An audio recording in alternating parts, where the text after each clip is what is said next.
आम आदमी पार्टी एक छोटी सी पार्टी है, 2 राज्यों के अंदर है, अभी 10 साल पुरानी पार्टी है। हमारी पार्टी को कुचलने में, खत्म करने में प्रधानमंत्री जी ने कोई कसर नहीं छोड़ी। एक साथ हमारी पार्टी के 4 टॉप के नेता जेल भेज दिए एक साथ। अरविंद केजरीवाल, मनीष सिसोदिया, संजय सिंह, सतिंदर जैन। बड़ी बड़ी पार्टियों के अगर 4 टॉप के नेता जेल चले जाएं, पार्टी खत्म हो जाती है। आम आदमी पार्टी के 4 टॉप के नेता इन्होंने जेल भेज दिया। उन्होंने सोचा कि पार्टी खत्म हो जाएगी, लेकिन ये पार्टी नहीं है, ये एक सोच है। जितना ये खत्म करना चाहते हैं उतना ये बढ़ती जाती है, उतना ये बढ़ती जाती है। ये क्रश करना चाहते हैं प्रधानमंत्री जी आम आदमी पार्टी को।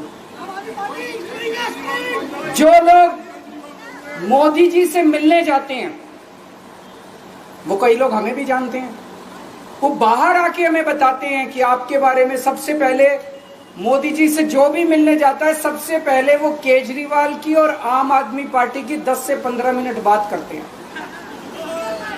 उनको कहते हैं कि आने वाले समय के अंदर आम आदमी पार्टी ही देश को भविष्य देने वाली है। वो खुद भी मानते हैं।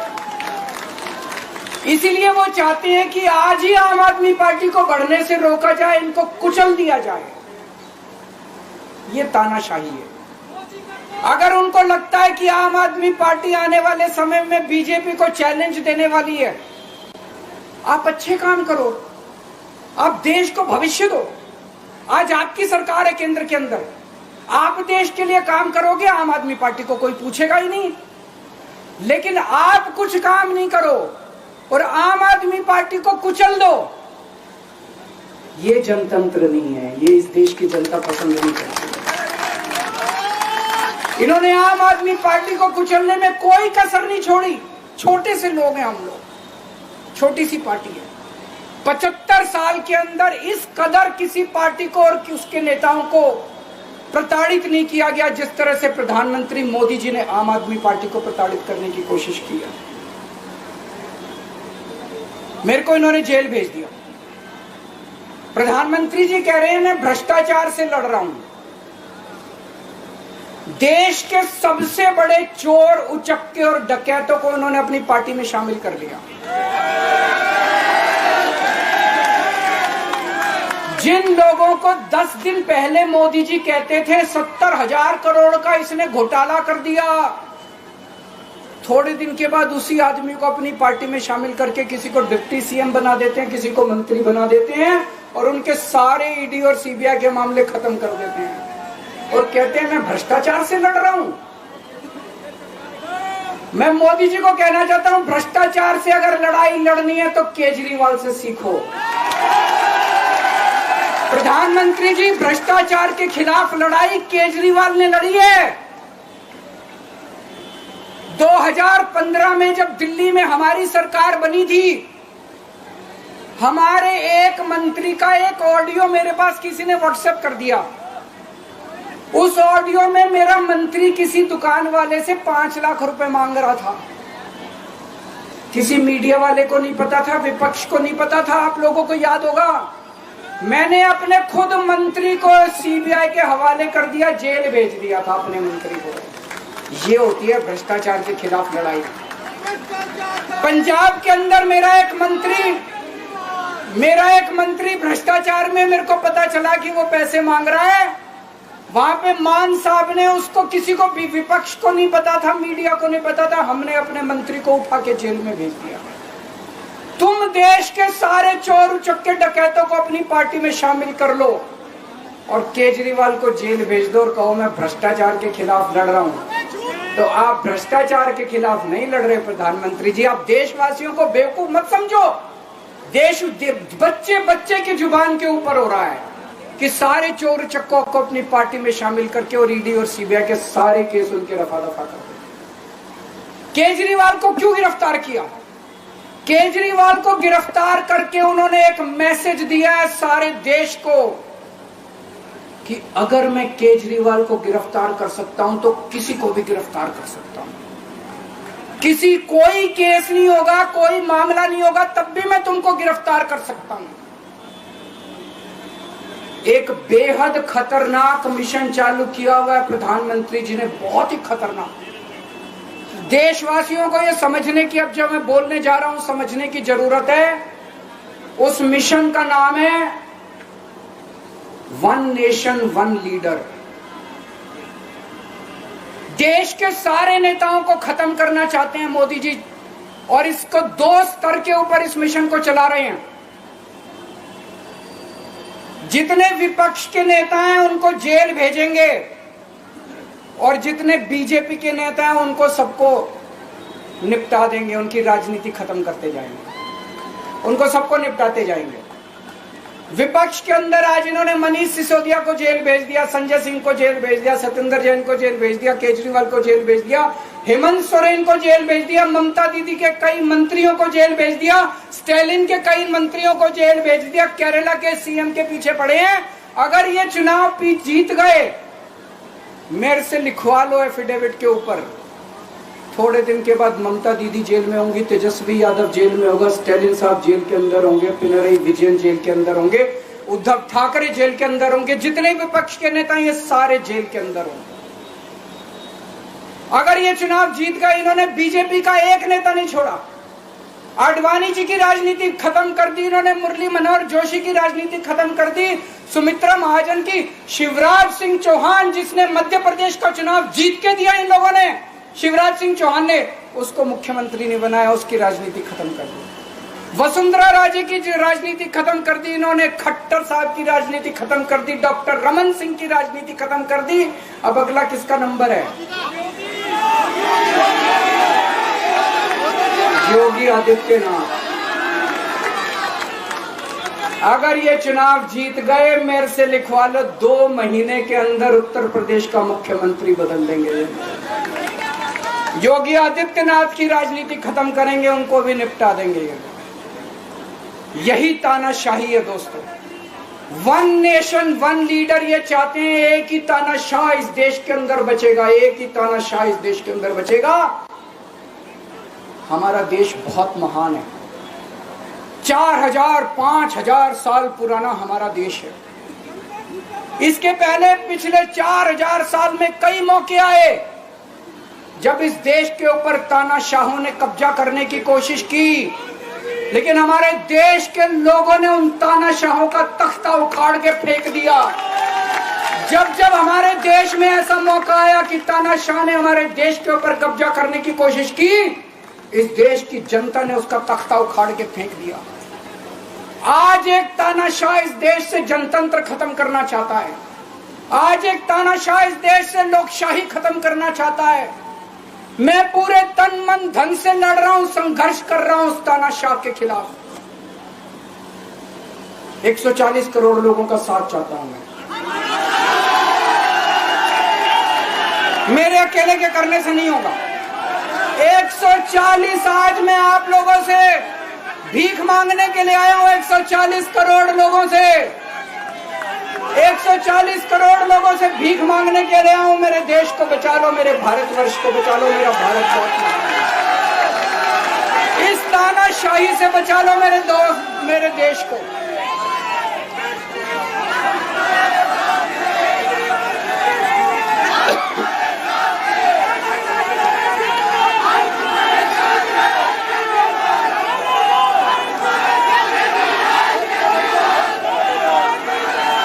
मैं सुप्रीम कोर्ट का बहुत बहुत शुक्रिया अदा करना चाहता हूं।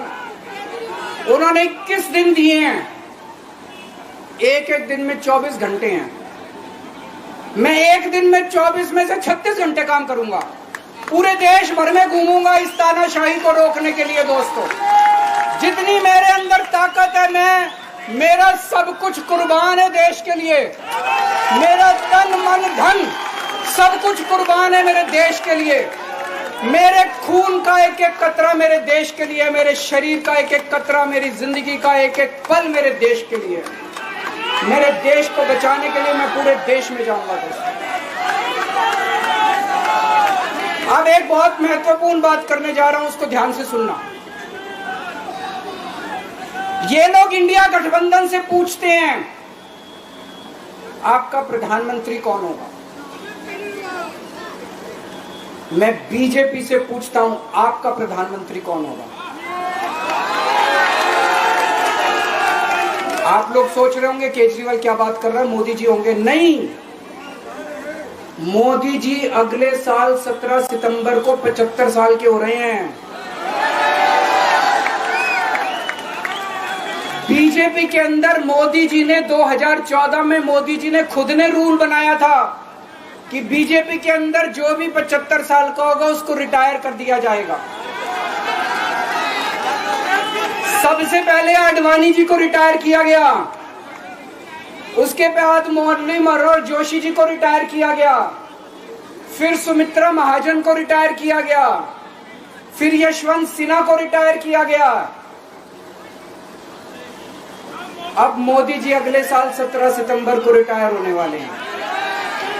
तो मैं बीजेपी से पूछना चाहता हूं आपका प्रधानमंत्री का दावेदार कौन है। दोस्तों, अगले साल 17 सितंबर तक अगर इनकी सरकार बनी, तो उस पर भी आऊंगा मैं, अगर इनकी सरकार बनी तो पहले अगले 2 महीने में योगी जी को निपटाएंगे ये, और उसके बाद मोदी जी के सबसे खास अमित शाह को ये प्रधानमंत्री बनाएंगे। तो मैं लोगों को, देश के लोगों को आगाह करना चाहता हूं, मोदी जी अपने लिए वोट नहीं मांग रहे, मोदी जी अमित शाह को प्रधानमंत्री बनाने के लिए वोट मांग रहे हैं। मैं पूछना चाहता हूं मोदी जी से और अमित शाह जी से, ये मोदी की गारंटी पूरी कौन करेगा? क्या अमित शाह मोदी की गारंटी पूरी करेंगे? जब आप अगर जो वैसे तो मेरे को लगता है, मैं भी आऊंगा उसके ऊपर, मुझे नहीं लगता इनकी सरकार बन रही है, लेकिन जो बीजेपी को वोट देने जाएं वो ये सोच के जाना कि आप मोदी जी के नाम पे वोट नहीं दे रहे, आप अमित शाह के नाम पे वोट दे रहे।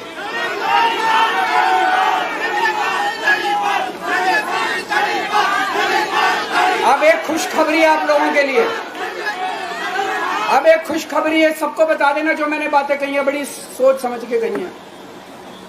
वहां बैठ के यही सोच रहा था 50 दिन से।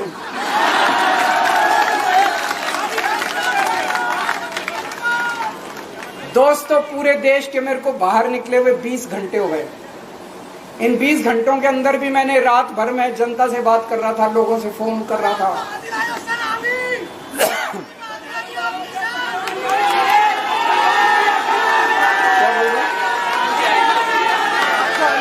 रात को आंधी आई थी,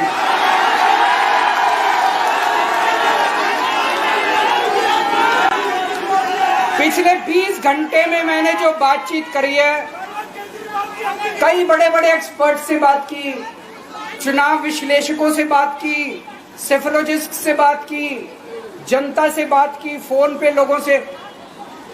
मेरा अपना आकलन है कि 4 जून के बाद इनकी सरकार नहीं बन रही, मोदी सरकार नहीं बन रही। दोस्तों, अगर मैं गलत हूं तो मेरे को बताना। हरियाणा में इनकी सीट कम हो रही है, राजस्थान में कम हो रही है, कर्नाटक में कम हो रही है, दिल्ली में कम हो रही है, बिहार में कम हो रही है, महाराष्ट्र में कम हो रही है, कर्नाटक में कम हो रही है, बंगाल में कम हो रही है, झारखंड में कम हो रही है। बढ़ कहां रही है? यूपी में कम हो रही है, बढ़ कहां रही है? बड़े एक भी जगह इनकी सीटें नहीं बढ़ रही हैं। मेरा अपना मानना है, और सट्टा बाजार में भी जो चल रहा है, इनकी 220 से 230 के बीच में सीट आ रही है, उससे ज्यादा सीट नहीं आ रही। मोदी सरकार नहीं बन रही है, केंद्र में इंडिया गठबंधन की सरकार बन रही है। आम आदमी पार्टी उस सरकार का हिस्सा होगी, दिल्ली को पूर्ण राज्य दिलाएंगे। दिल्ली का एलजी लोगों का एलजी होगा, दिल्ली का एलजी दिल्ली वालों का एलजी होगा। गुजरात से आया हुआ है अभी, दिल्ली के लोगों का एलजी होगा, दिल्ली के लोगों का विकास होगा। एक और पॉइंट है, जब मैं जेल के अंदर था तो कुछ लोगों ने यह मुद्दा उठाया, केजरीवाल सीएम पद से इस्तीफा क्यों नहीं देता। दोस्तों, केजरीवाल को कभी किसी पद का लालच नहीं हुआ। मैं अब मंत्री, मुख्यमंत्री, प्रधानमंत्री ये सब बनने नहीं आया। इनकम टैक्स में कमिश्नर की नौकरी करता था। कमिश्नर की नौकरी छोड़ के दिल्ली की झुग्गियों के अंदर 1 नहीं, 2 नहीं, 3 नहीं, 10 साल तक मैंने दिल्ली की झुग्गियों के अंदर काम किया है, सुंदर नगरी और नंदनगर की झुग्गियों के अंदर, इनकम टैक्स कमिश्नर की नौकरी छोड़ के। जब मेरे को दिल्ली की जनता ने पहली बार सीएम बनाया, असूलों के ऊपर 49 दिन के अंदर सीएम पद से इस्तीफा दे दिया था। एक चपरासी की नौकरी कोई नहीं छोड़ता। सीएम बनने के लिए लोग अपना दायां हाथ कटाने के लिए तैयार होते हैं। मैंने खुद से अपने आप सीएम की कुर्सी को लात मार दी थी 49 दिन के अंदर। मेरे लिए सीएम पद इंपॉर्टेंट नहीं है।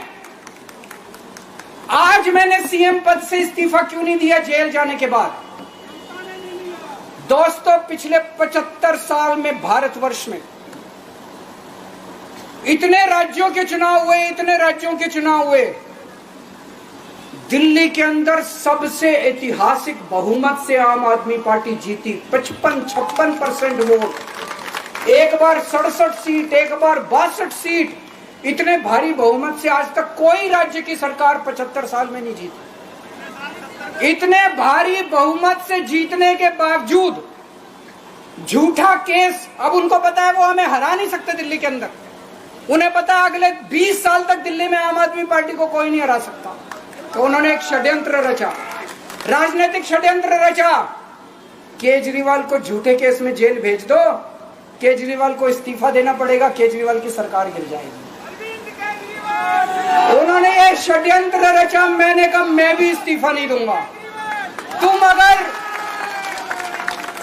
तुम अगर जनतंत्र को जेल में कैद करोगे तो जनतंत्र जेल से चला के दिखाएंगे। दोस्तों, सरकार भी जेल से चला के दिखाएंगे। कतई इस्तीफा, तुम्हारे ट्रैप में फंसने वाले नहीं हम। ये अगर हेमंत सोरेन साहब को भी इस्तीफा नहीं देना चाहिए था, जेल से सरकार चलानी चाहिए। अगर हमने इस्तीफा दे दिया, ये तो बड़ा अच्छा इनके लिए। जिस राज्य के अंदर ये चुनाव हारेंगे उसके मुख्यमंत्री को पकड़ के जेल में डाल दो, सरकार गिरा दो। उसके मुख्यमंत्री को पकड़ के जेल में डाल दो, सरकार। आज मैं अगर दिल्ली की जेल के अंदर रह के दिल्ली की जेल से इस्तीफा नहीं दे रहा, वो इस तानाशाही के खिलाफ संघर्ष कर रहा हूं, इसको समझ लेना। केजरीवाल को किसी पद का लालच नहीं है। सीएम तो 100 सीएम की कुर्सी देश के नाम कुर्बान है। मुझे पता चला मेरे जेल जाने से बहुत लोग भावुक हुए, खासकर मेरी माँ, बहनें, महिलाएं बहुत रोई। कईयों ने बहुत मन्नतें मांगी। मैं सबका बहुत बहुत शुक्रिया अदा करना चाहता हूं जिन लोगों ने अपनी दुआएं, करोड़ों लोगों ने अपनी दुआएं भेजी हैं। पूरी दुनिया भर से करोड़ों लोगों ने दुआएं भेजी। उन्हीं के आशीर्वाद का कमाल है कि आज मैं आप लोगों के बीच में हूं। आप लोग सब लोग सुखी रहें, देश खूब तरक्की करे, फले फूले, आप सब लोग खूब खुश रहें, ऐसी मेरी प्रभु से इच्छा है।